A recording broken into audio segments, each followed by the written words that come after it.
what I'm doing now, I'm talking about Austrian versus Neoclassical analytics, and this is a relatively new edition. If you look at previous Mises University schedules, you'll see that this was added, I think, just 2 or 3 years ago. And I think part of the reason for that was we realized that, or they realized, because I haven't been doing this too long, that a lot of the way they motivate things here, the way we explain what the Austrians do, is we contrast it with the neoclassicals or the mainstream. And so we realized that I think it's probably going to be useful if we at least at some point early on just lay out exactly what these differences are. What do we mean if we use them as a foil? So that's what I'm doing here today.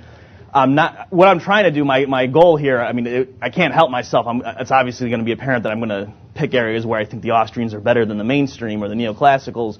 But ideally, someone who was a true blue neoclassical economist sitting in here, I would want him or her to agree with everything that you're going to hear and not think that I misrepresented them. So that's the goal for this talk.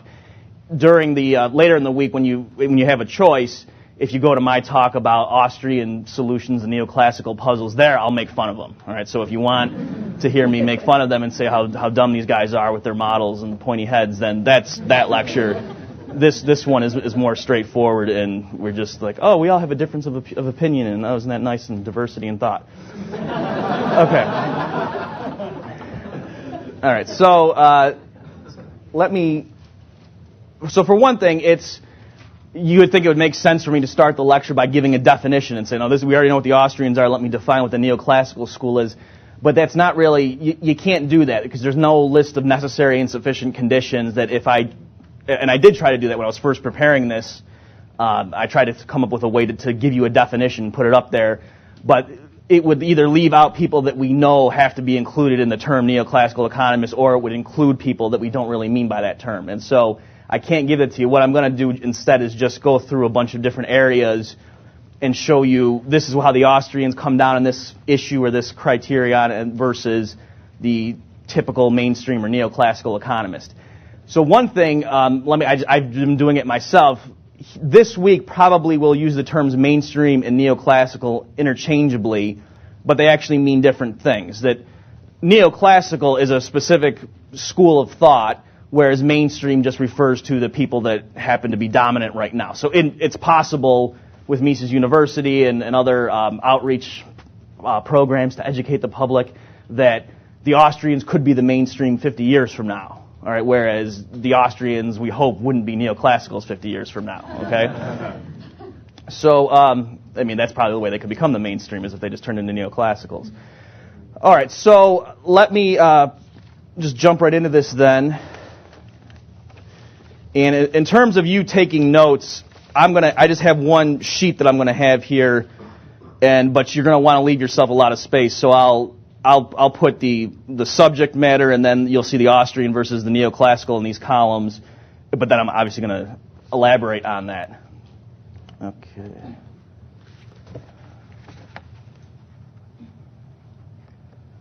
All right, so here's and then when I was looking at the New School website, this quote, I just had to put this in here for those of you upstairs. It says, "Every school of thought is like a man who has talked to himself for 100 years and is delighted with his own mind, however stupid it may be."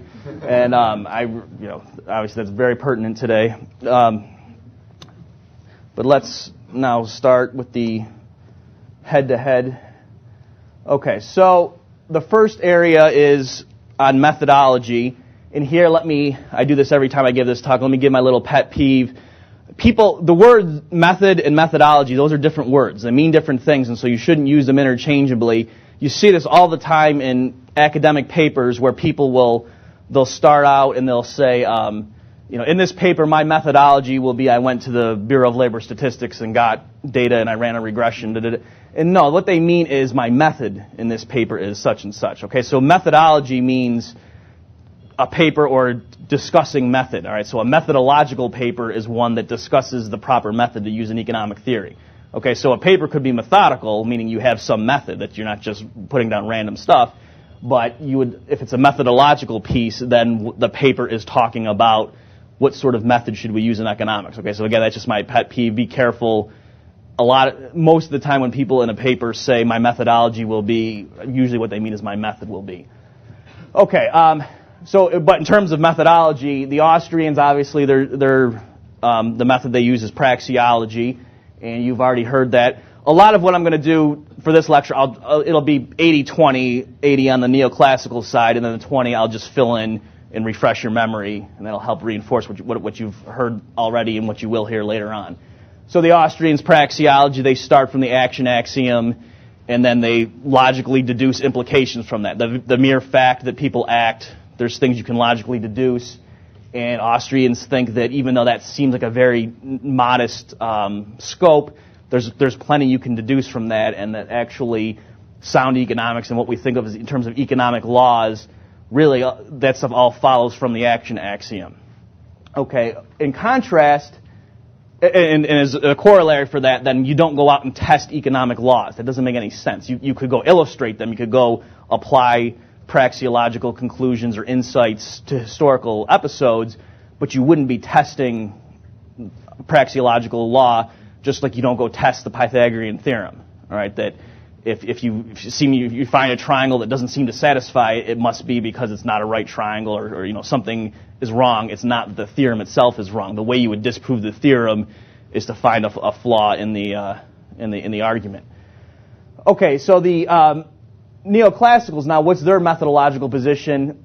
For one thing, they really don't talk much about this. Or many mainstream economists, they think this is a waste of time. Just look, I'm an economist, I'm not a philosopher. And you Austrians, the fact that you spend so much time arguing about method just shows us that you're not really serious economists. We're out here studying inflation and unemployment and problems of international capital mobility and things like that, and you guys are worried about a priori. What the heck is that? All right. So this really. I've had plenty of people just crinkle their nose in disgust when this stuff comes up. They just think this is silly. This is so obsolete, right? That's so 19th century.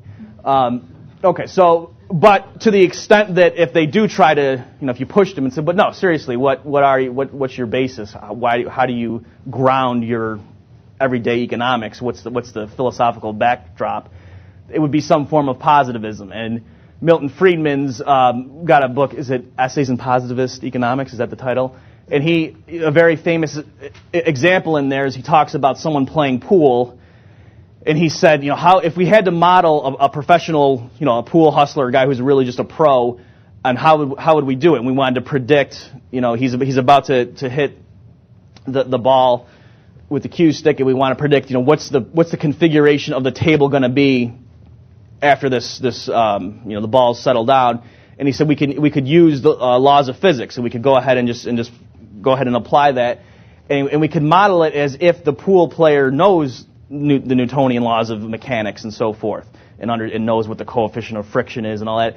And someone might object and say, but come on, this guy, we know his background. He grew up on the streets, and he's been in pool halls his whole life, but he never studied physics. He doesn't know anything about the laws of motion the way physicists do. So that's a false assumption you're making. And then Friedman says, right, we know it's false, but it's good enough in practice, and it's as if he's doing all those calculations in his head. We don't really know in practice what he's actually doing and how that he hits these expert shots, but it's as if he understands the laws of physics, because that is a very good prediction. And if we as outside observers pretend that he does, we'll do much better than any rival explanation you can come up with. If you try to model his neurons or something, or try to come up with some theory relating his experiences over the years in the pool halls, you're not going to come up with anything, whereas my predictions are going to be right most of the time. Okay, so that's so to generalize, to abstract and say what's the lesson, they say, yeah, we use models that are unrealistic, and we admit that up front, that these are unrealistic models, and sometimes they'll even get real smug about it, and they'll say, and I'm not putting words in their mouth, I've seen this in well-written textbooks that actually take a moment to justify what they're doing later in the book, and they'll say, we do have a model that has all of the proper assumptions. It's called the real world, all right, but that's too complicated. We can't, just looking out at the world, there's too much going on, and so we have to simplify it, and so necessarily any model is going to have unrealistic, false assumptions for simplicity, for tractability, and then the task of the economist is to say, for the type of question that we're trying to answer, are these simplifying assumptions helpful in that they really isolate the issue, what's going on with this question, and they abstract away from the superfluous stuff, and it'll really allow us to zero in on what's going on this particular issue. And they'll admit that if it gives us the wrong answer, then it's not a good model. Then those false assumptions are misleading, and so they're bad, and it's a bad model. But the fact that the assumptions are false per se isn't a serious objection, because again, if you ever try to abstract from reality, you're going to have to make false assumptions.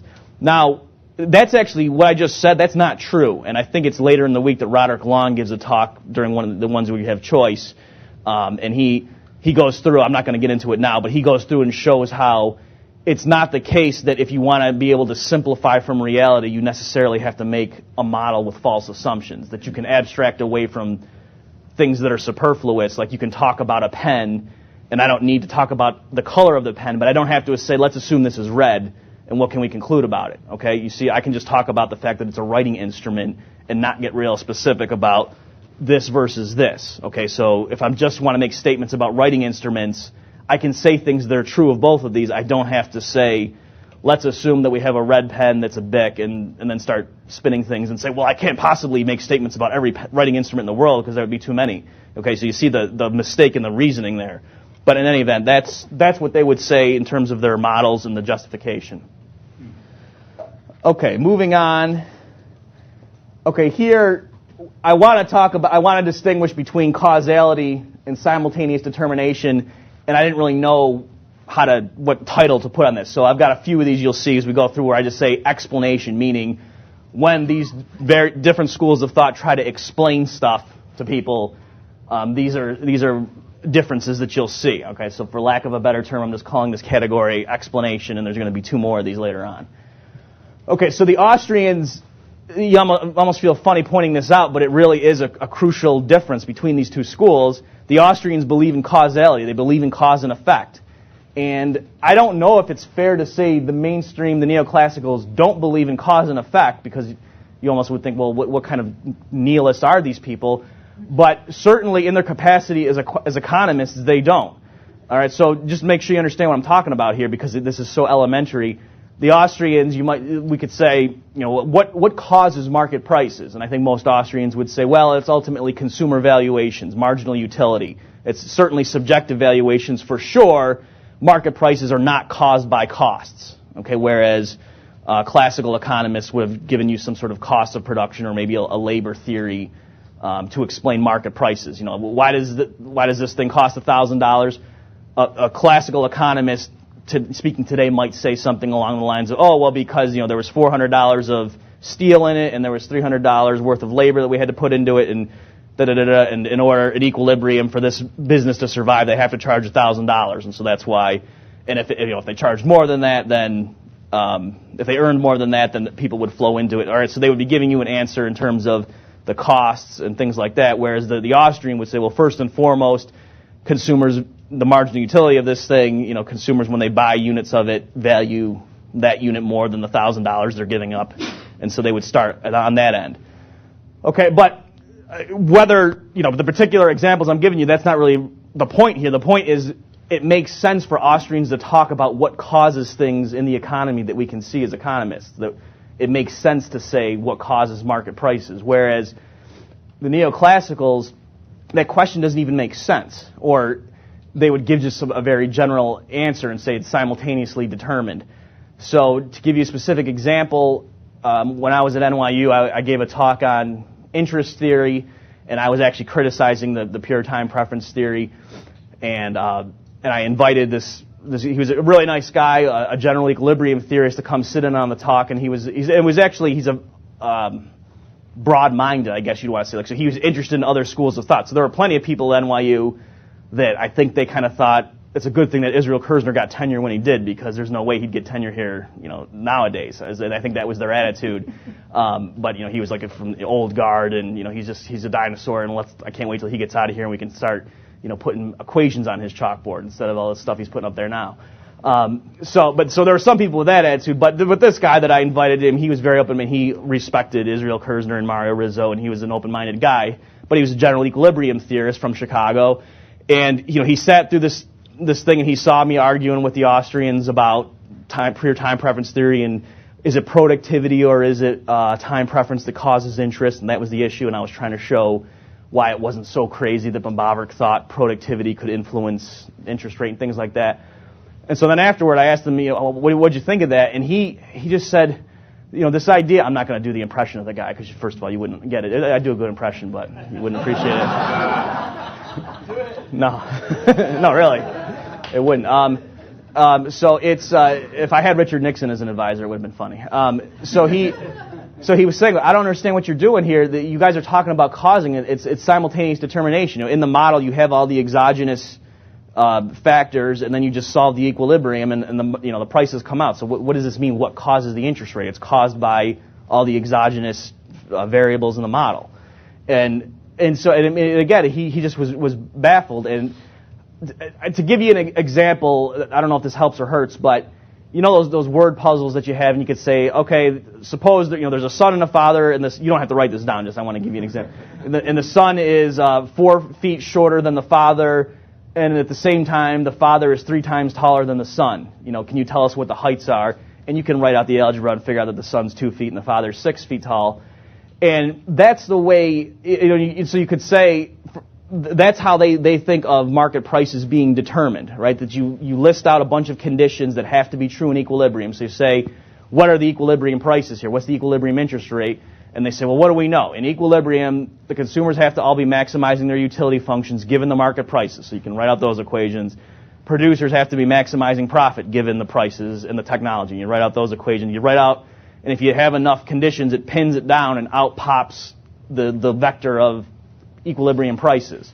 Okay, so to say what caused price number 18, which we're calling the interest rate, was it consumer preferences or was it technology? And they would say, what are you talking about? It's all, you can't just say what one thing caused the other. It's simultaneous determination. Another analogy that they would use is, they say if you've got a bowl that's full of marbles, and then you look at one particular marble, somewhat down in terms of the depth of the thing, you say, well, what determines that marble's position?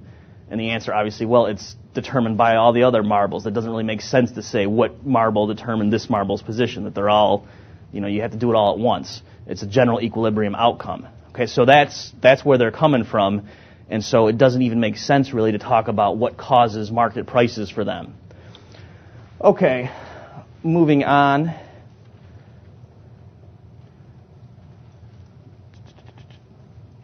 Okay, so I guess the category, let's call it rationality.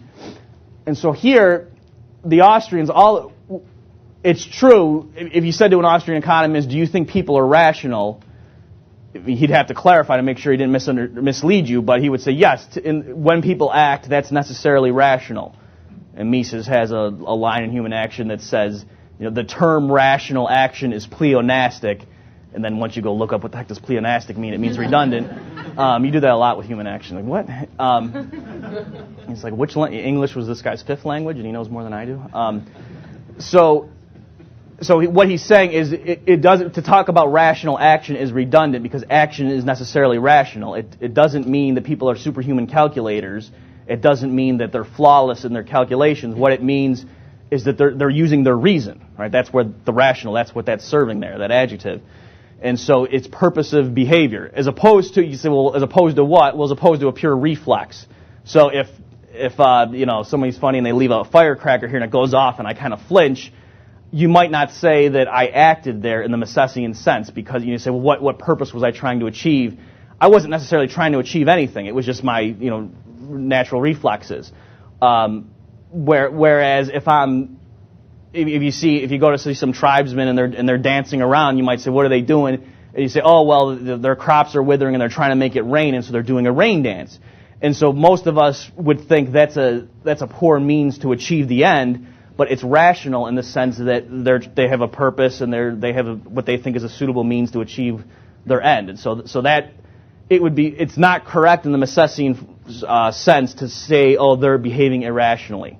Okay, that really, you can't even, it doesn't make sense to point to somebody and say that they're acting irrationally in the Misesian sense of that phrase. So Austrians think plenty of people are irrational in the everyday sense. We think just basically everyone except us. But you get the point. And the other thing, some people don't like that. They think, oh, well, that's too restrictive. and surely we should be able to label people doing a rain dance. Well, no, I actually think that it's ironic because it's very politically correct or, non-ethnocentric or whatever, because when Mises talks about this, he says 50 years from now, the stuff that our doctors do, they're going to look back and say we were just as silly as we look at the people who put leeches on people thinking they're going to, bleed out the evil spirits or whatever their theory was, that what we're doing now is going to seem crazy to doctors 50 years from now. All right, and it wasn't that long ago that people were with the stuff with a very, very short tangent. Do you know the stuff they did to John Nash? They actually induced comas in the guy. All right, I mean they just did terrible stuff to him, and the movie whitewashes it, and it's just Oliver Stone needs to do a Beautiful Mind movie because the stuff that happened to John Nash is just he was all paranoid about, people are trying to get me. People were trying to get him. The government was trying to take him. His wife had him getting committed, and they were doing horrible electroshock things to him. So yeah, I'd be paranoid too. Okay. Okay, the Neoclassicals, the mainstream here, for lack of a better term, I'm going to say no regrets. So what happened is traditionally, it really was the case that people made no mistakes in the mainstream models, that they saw the future with certainty, and then you solved the general equilibrium outcome, and there was no mistakes. And then, but that, you could only do so much with that, and there were limitations to that, and you couldn't shed light on certain problems. And so then they had a revolution, and they introduced uncertainty, but it was a very limited variety. So now what they would do is, instead of the agent at time zero knowing what the price of a financial instrument was going to be every period out into the future, now they would just know the probability distribution. And so the price of that asset would be a random variable that would have realizations at t equals 1, 2, 3, 4 out to infinity. But still, the agent would know the correct probability distribution. It's not that the thing could be a normal distribution with mean 100 and the agent thought it was mean 98. That still wouldn't be allowed. So the agent then correctly optimizes given the information he has at his disposal at each point that he's making a decision. So he can still make a mistake. At time 50, he can in a sense regret, I should have saved more 3 periods ago because now the realization of my labor productivity or the demand for my product occurs and I get the information and it was less than the expectation was that I based for my plans, and so now I wish I had saved more, what have you. But that's a very limited sense of regret. It's as if, for those of you who know blackjack, if you're playing blackjack and it's a fresh deck and you've got an 11 and the dealer has a 6 and you double down, I mean, that's the correct play, even if you end up getting a bad card and then the dealer doesn't break and you lose twice. I mean, in a sense, you should have hit or whatever, but you shouldn't have put on more money. But you could say, I still made the correct play given the statistics and given what I had, the information I had at my disposal. And so by the same token, by introducing the possibility of error into their models, really mainstream economists aren't modeling people who actually make legitimate mistakes. There's no real regret in these things. Now, in the last 5 or 10 years, that might not be strictly true anymore. I mean, there are mainstream economists trying to do stuff with psychology and people making systematic mistakes, but not in terms of mainstream, the typical baseline models you're going to learn if you go to grad school. They still, that stuff hasn't filtered. And that's just like the cutting edge, people working on that. And part of the problem is, David Friedman explicitly says this in one of his books, that he says, look, in this book, I'm going to assume people are rational. And by that, he means that they don't make mistakes. And he said, I know that's an unrealistic assumption, but it does, so part of it's like an evolutionary argument. He's going to say, in the marketplace, the businesses that are doing the right thing according to, the Black-Scholes formula, these really hyper-complicated models, it's not that we think the businesses know the exact optimum solution to this incredibly difficult optimization problem, but the businesses that are the closest tend to earn the most profits and they survive. Okay, so the businesses that pay people their marginal product, we're not saying that they actually write out the equation and take the derivative with respect to L and then say this is what I'm paying my workers. But it's just like an evolutionary process. And if in a business we're paying a lot more than the marginal product, it would go out of business. If we're paying a lot less, some other business would bid the workers away. All right. So that's one argument as to why they assume this, that over time evolution kind of kicks in a sense. And then the other defense they'll give is, and this is the one David Friedman said. He said, look, you can't model mistakes. It's very easy to model accuracy, that you just say what the right thing is supposed to be and assume people do that, and that's the benchmark. But if you start saying, well, people make mistakes, let me try to come up with models of how they make mistakes, you could do anything, right? Because there's all sorts of ways you can be wrong. There's only one way you can be right. And so in terms of making a concise theory with crisp predictions that you can then go look in the real world and see how well does this hold up, a natural starting place is to assume everybody is a superhuman calculator. Okay, we got a few more of these, so I'll try to pick up the pace.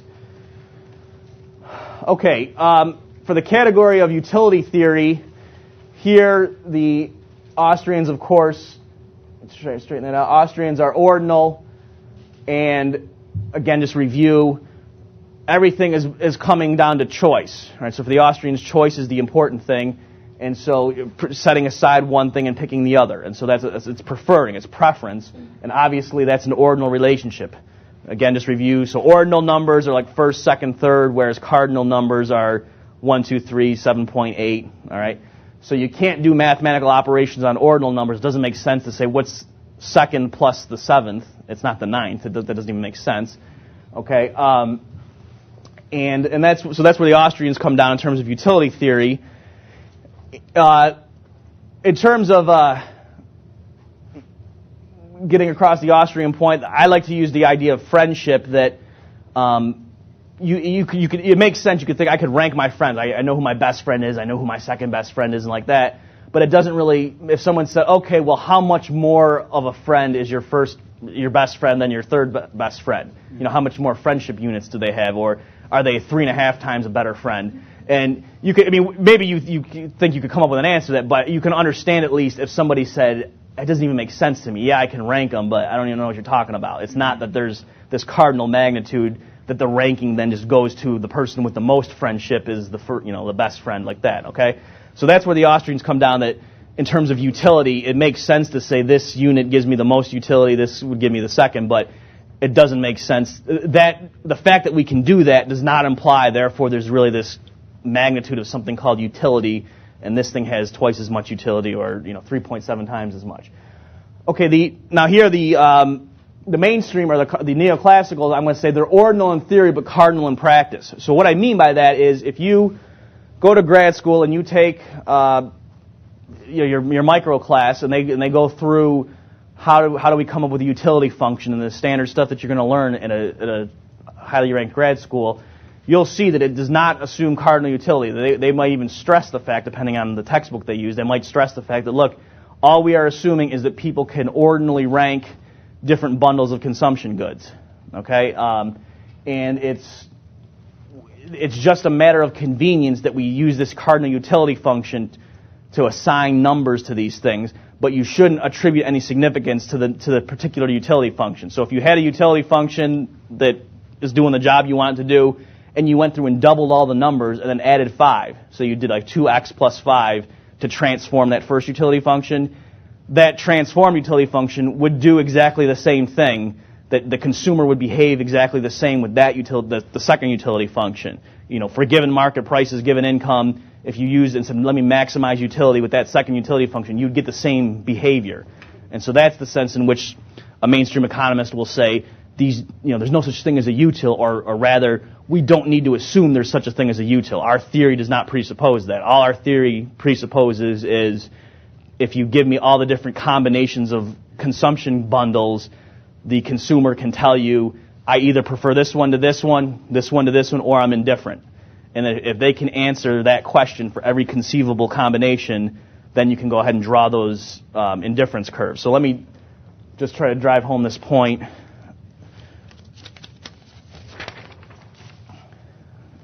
Okay, so you've seen these indifference curves. So what do those mean? Those are points that have the same utility. So if this is apples and this is oranges, and so this point here, what is that saying? It's this many apples and this many oranges, and that has the same utility as that bundle. So a smaller number of apples and a greater number of oranges.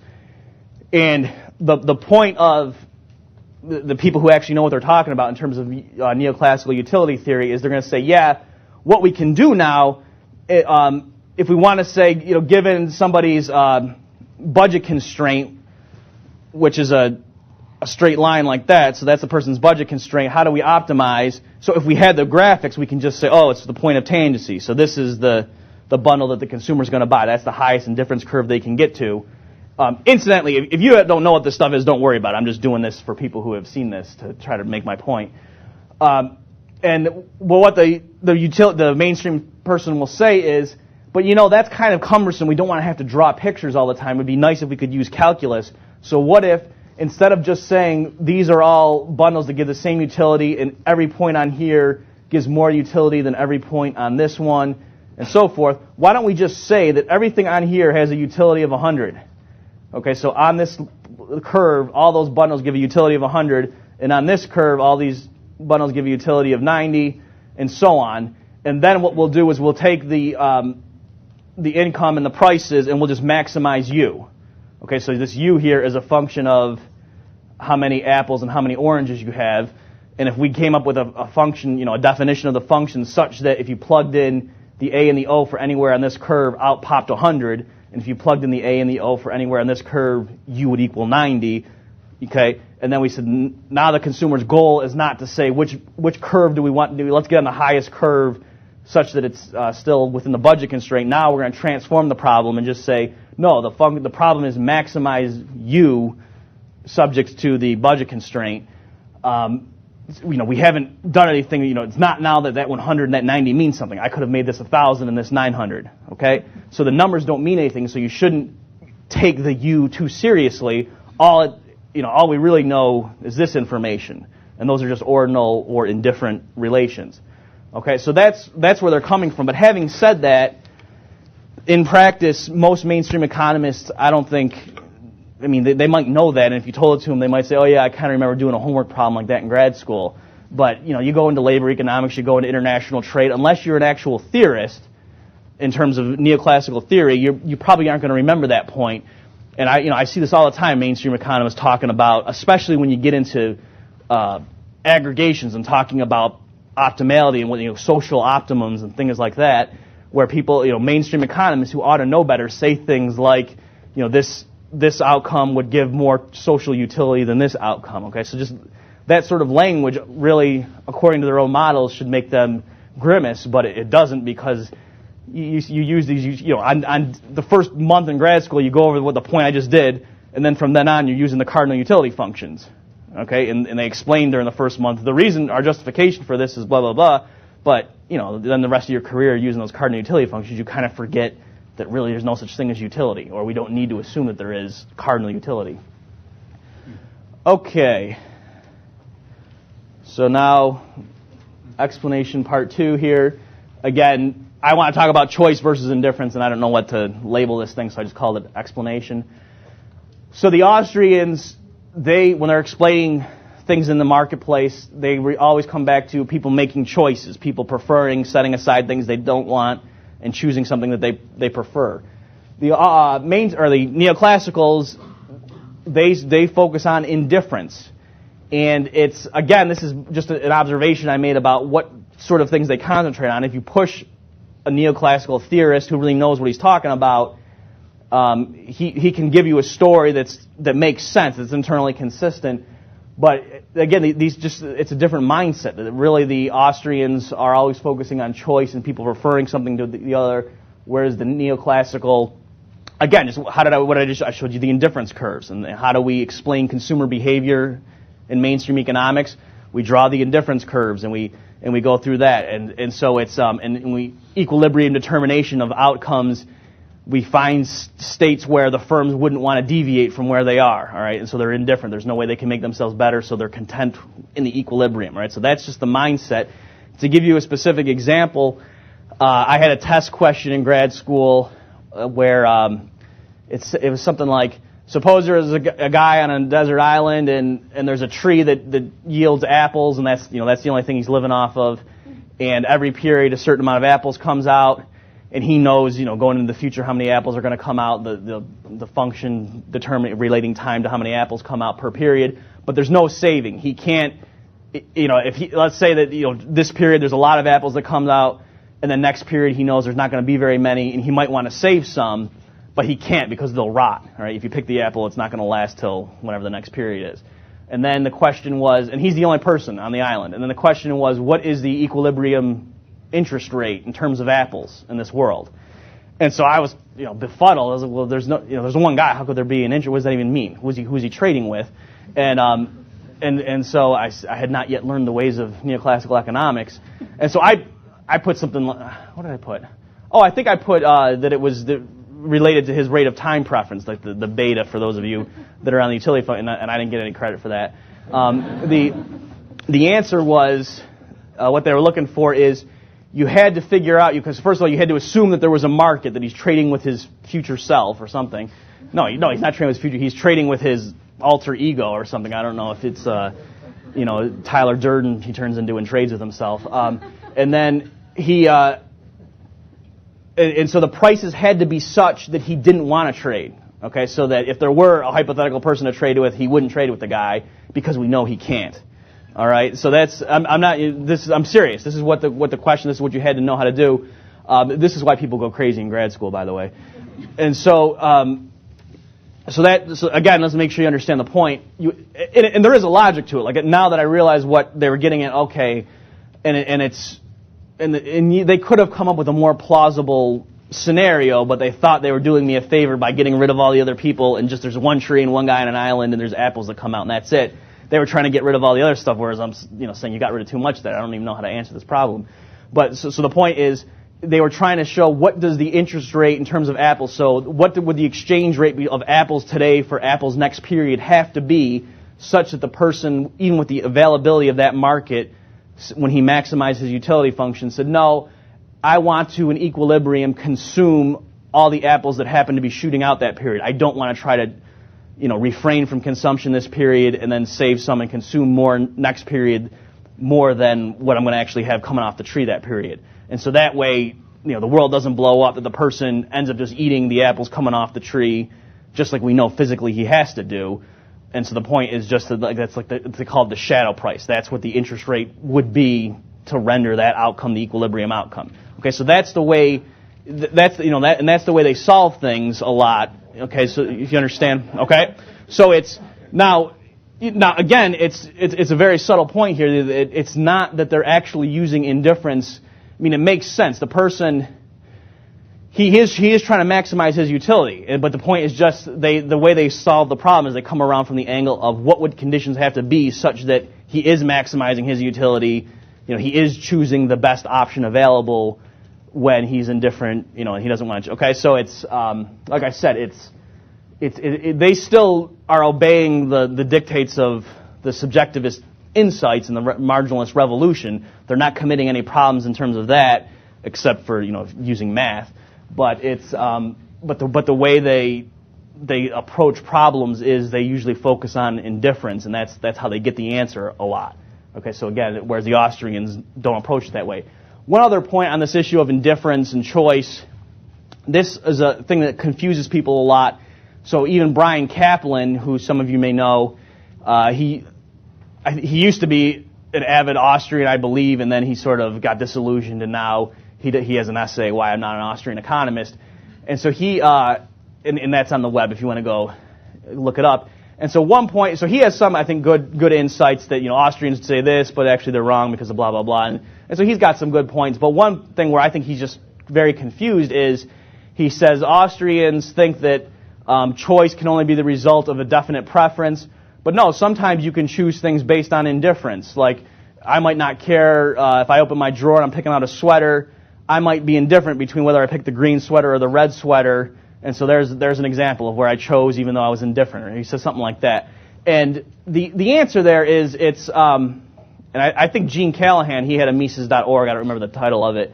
But Gene Callahan had I think the most succinct, like he really put his finger on what Kaplan was doing wrong in that argument. And the point is, so yeah, it's true. When Austrians are trying to explain a choice, they don't rely on indifference because that doesn't make sense. How could indifference possibly be the motivation for you to make a choice between something? Now, it doesn't mean you have to have a preference on every attribute between those two things. And so the way Gene Callahan put it is he said, according to Kaplan, if we push it, that means you have to know what the state of the electron configurations and the spin of the quantum states are between the two sweaters, and you have to have a preference and say, no, I prefer this one. And obviously, you don't care, or maybe you don't care where the sweaters were made, or maybe you don't care, of the weight of the sweater in terms of kilograms or what have you. Okay, so the point is you don't need to have an opinion on every last attribute.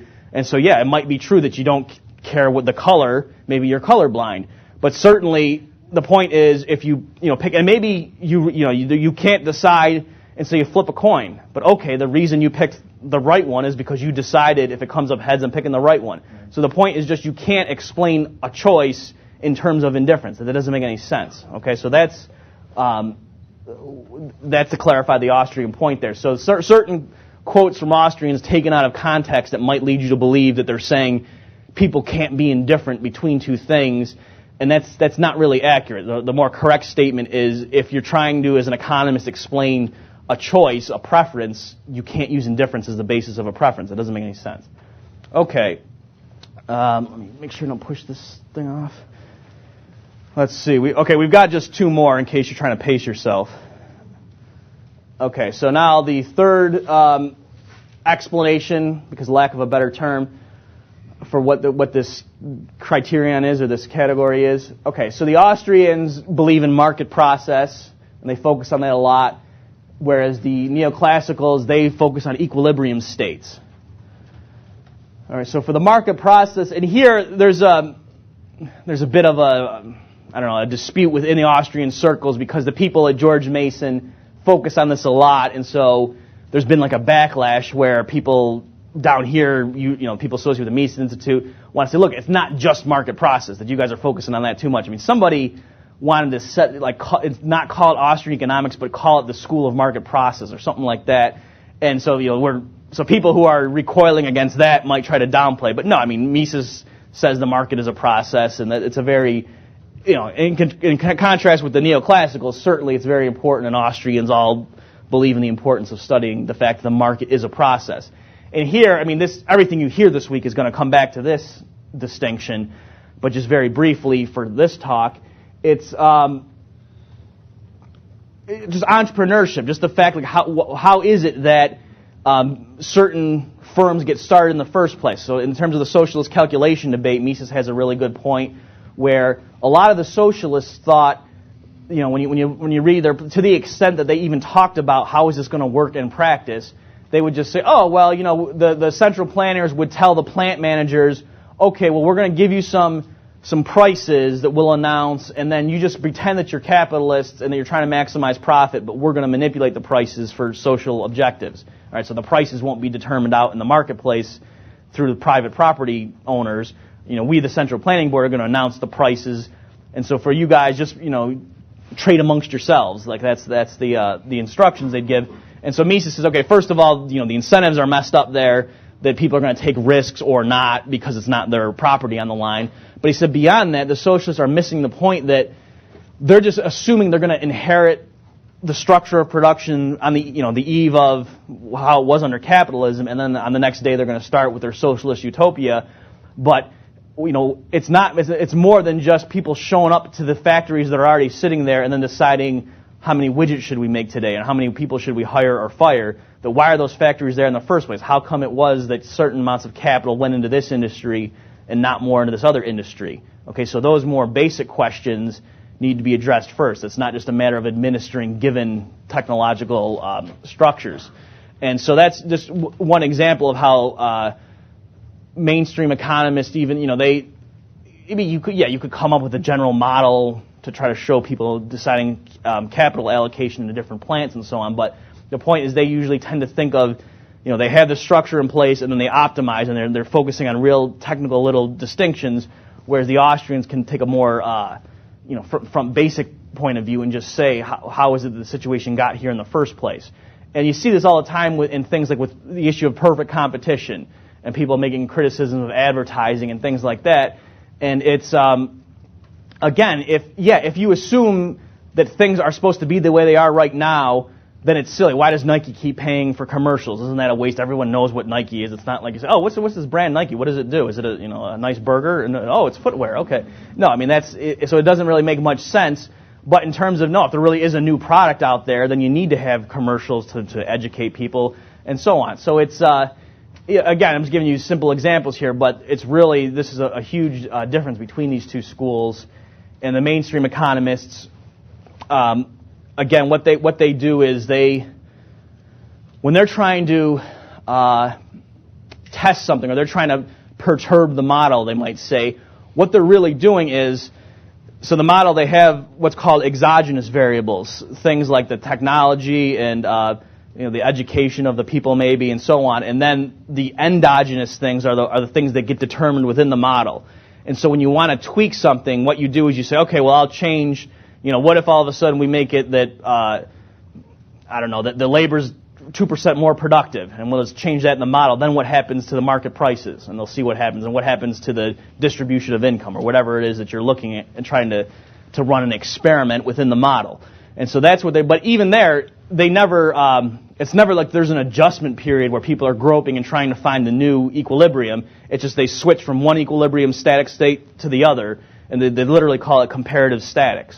Okay, and even for those of you in grad school who are familiar with growth models and things like that, where in a sense there's processes that unfold over time, and a mainstream economist hearing me say this might say, what are you talking about? Look at the solo growth model, and there's adjustment periods when you're going from, let's say we're in an initial steady state, and then all of a sudden you assume the population saves 10% more, and so capital accumulates, and you can see what happens to incomes and things over time in the capital stock, and that might take decades in terms of the model to unfold. But even there, all during that adjustment period, those are all equilibrium optimal states. Okay, so it's you can have a dynamic equilibrium in a mainstream model. So things are changing, but it's not at any point that someone said, "Oh, we made a mistake." It's just that no, to get from here to there, this is the optimal way to go. And yeah, we can every few periods stop and reevaluate and take a stock of our current position. But those are all equilibrium. It's a succession of equilibrium outcomes. All right, so that's again, a really big difference. And so in terms of entrepreneurship, in terms of things like antitrust policy, this is just huge, this difference here. That you can't understand the Austrian position on entrepreneurship and what's wrong with antitrust policy if you're just thinking in terms of static equilibrium states. Okay. And then I realize I'm throwing a lot of information at you, so this is the last one I'll do, and then we'll leave more time for questions.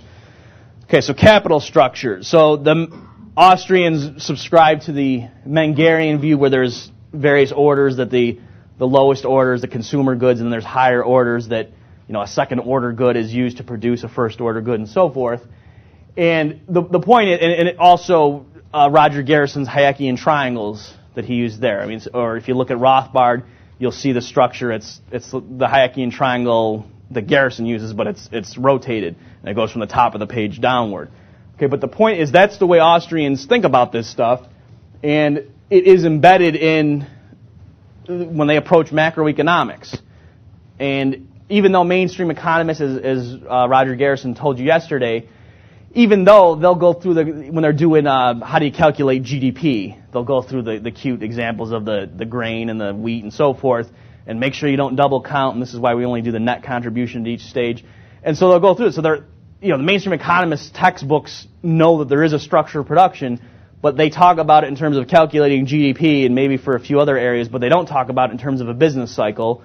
And so you can't even, what they do is they talk about the capital stock. So they might picture the capital structure as how many machines do we have?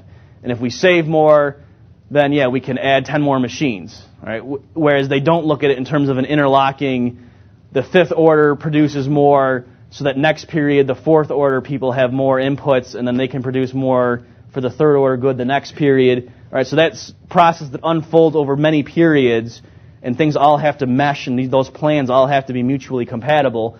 That sort of outcome is far more complex than the standard mainstream approach to macroeconomic problems. And it's not because the Austrians are smarter or something, or more masochistic than the mainstream. It's just because the mainstream, the stuff they care about and they're focusing on, they've already expended so much mental effort on those other issues that the model would just get way too complicated if they tried to use their precise tools to handle something as complex as a capital structure, spanning 5 stages, where the output of one stage, so they do have the tools in the abstract. They could do it. If you're familiar with Arrow-Debreu general equilibrium models, I mean, you can formally model this stuff, but in terms of just trying to do Roger Garrison's boom-bust demonstration there with the rigor and precision that the mainstream economists want to bring to their topics, it would just be far too complicated. I mean, I'm just wondering how long it took Roger Garrison to make that PowerPoint. You can imagine, somebody trying to do that things with, proving stuff in terms of mathematical theorems. So the point is just, when they think about the capital structure, they typically think of it as the capital stock, and it's like K. What's the capital level and period 54? It's, well, what is K? It's a number. It's not, different goods in different orders. And so here, when you try to explain the Austrian business cycle theory to these people, they really don't get it. What they latch on to is they say, oh, so it's an overinvestment theory. That's what you're saying. And yes and no, that it's overinvestment, it's malinvestment in certain lines. But if you think about it, and then this is the last point, and then we'll have 5 minutes for questions. If you think about it, there's really, if it were in a mainstream model for there to be an overinvestment, it wouldn't lead to a boom-bust cycle. It would make people worse off, that if the government forced you to save more than you wanted to save, you would have less utility than if you were allowed to save the proportion you wanted. But you wouldn't start a project that then ended up not being able to be completed three years from now, and you had to lay people off, and then they were unemployed for a while factors got reallocated. That sort of thing wouldn't happen, because if there's only one stock of capital good and you save too much, that just means you have more machines than you wanted to have. But it's not that, oh, gee, what are we going to do now with these machines? Right? That every period, labor just interacts with the machines to yield output, and that's it. So, like I said, the mainstream economists, they really don't even understand the Austrian business cycle theory, because the way they think of the capital structure, it's not rich enough to even handle that.